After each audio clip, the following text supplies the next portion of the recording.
Assalamualaikum warahmatullahi wabarakatuh. Bismillahirrahmanirrahim. Alhamdulillahirabbil alamin wa bihi nasta'in wa ala umuri dunya waddin. Shalatu wassalamu ala asrofil anbiya'i wal mursalin wa ala alihi wa sahbihi ajmain amma ba'du. Awalan hayya naskurullah azza wa jalla allazi qad a'tana ni'man katsiratan hatta nastati an najtami fi hadzal makan al mubarak insyaallah. Sanian sholatan wa salaman daimain wa mutalazimain ila habibina al-kiram Muhammadin sallallahu alaihi wasallam di annahu qad hamalana min dzulumati ila nur. Tashilani wa tafiman lakum antiku lugotan Indonesiatan. Oke. Pada pertemuan kali ini saya di sini akan sedikit menjelaskan. Sebelumnya maaf, saya izin memperkenalkan diri. Nama saya Nur Asikin, mahasiswa IAIN Syekh Nurjati Cirebon, jurusan Pendidikan Bahasa Arab, semester 4 kelas A dengan nomor induk mahasiswa 1908102116. Akan sedikit memaparkan atau mempresentasikan kepada teman-teman semua mengenai activity learning. Apa itu activity learning? Yaitu kegiatan belajar, aktivitas belajar. Apa yang dimaksud activity learning? Yaitu model pembelajaran active learning merupakan istilah yang mengacu pada penggunaan sebagai strategi belajar mengajar dengan tujuan agar terjadi keterlibatan siswa dalam proses belajar mereka. Jadi urgensinya kayak gini ya.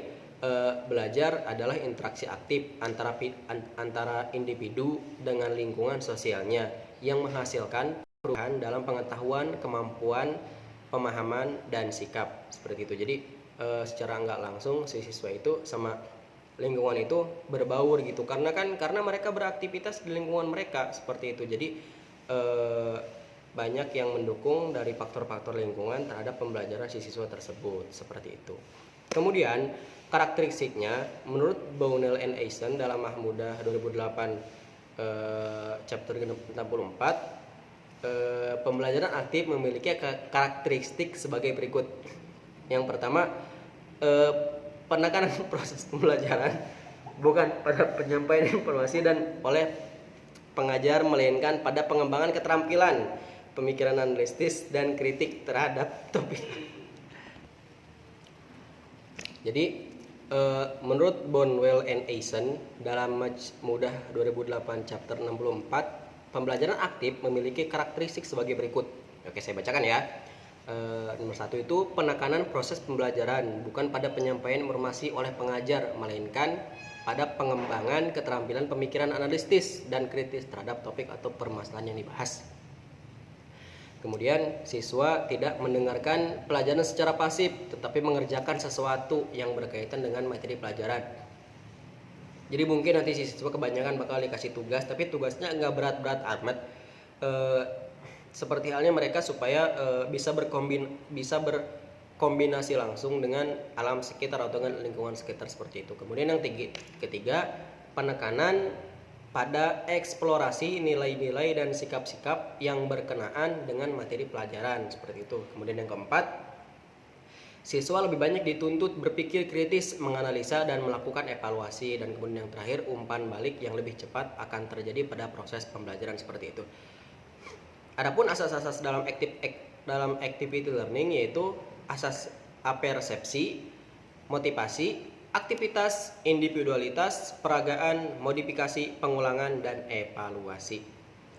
Tujuan adanya activity learning atau active learning ialah menjadikan siswa aktif sejak awal, sejak mulanya pembelajaran. Jadi si siswa kelihatan menarik gitu. Wah, ini berarti belajarnya enak gitu, menarik gitu. Jadi himmah atau perasaan ingin belajarnya ada gitu. Kemudian membantu siswa mendapatkan pengajaran, keterampilan, dan sikap secara aktif. Jadi si siswa tuh enggak ngehulang gini-gini aja gitu, enggak kayak gitu, tetapi mereka ikut berkoordinasi atau ikut berkontribusi terhadap pembelajaran seperti itu, dan mempertahankan agar belajar tidak terlupakan. Di sini pun ada peran guru.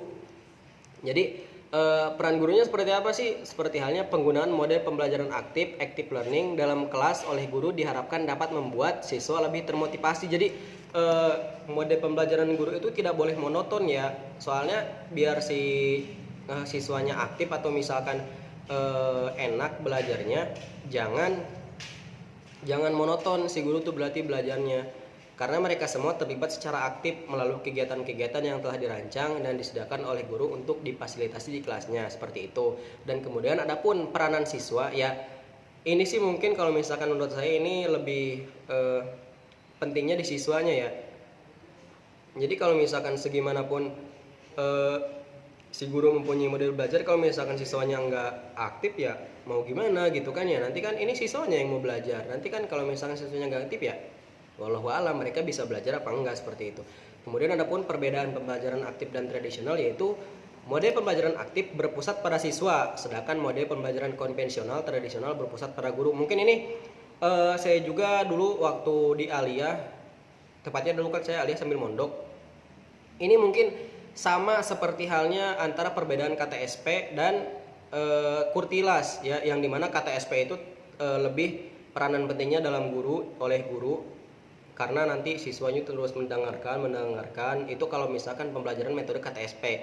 Adapun Kurtilas, kurikulum tidak jelas, kurikulum 2013 itu 70%-nya katanya di siswa, 30%-nya katanya di guru. Ya wallahu alam itu mungkin baik atau tidaknya nanti untuk kedepannya mungkin kita doakan saja sama-sama semoga lebih baik lagi, seperti itu.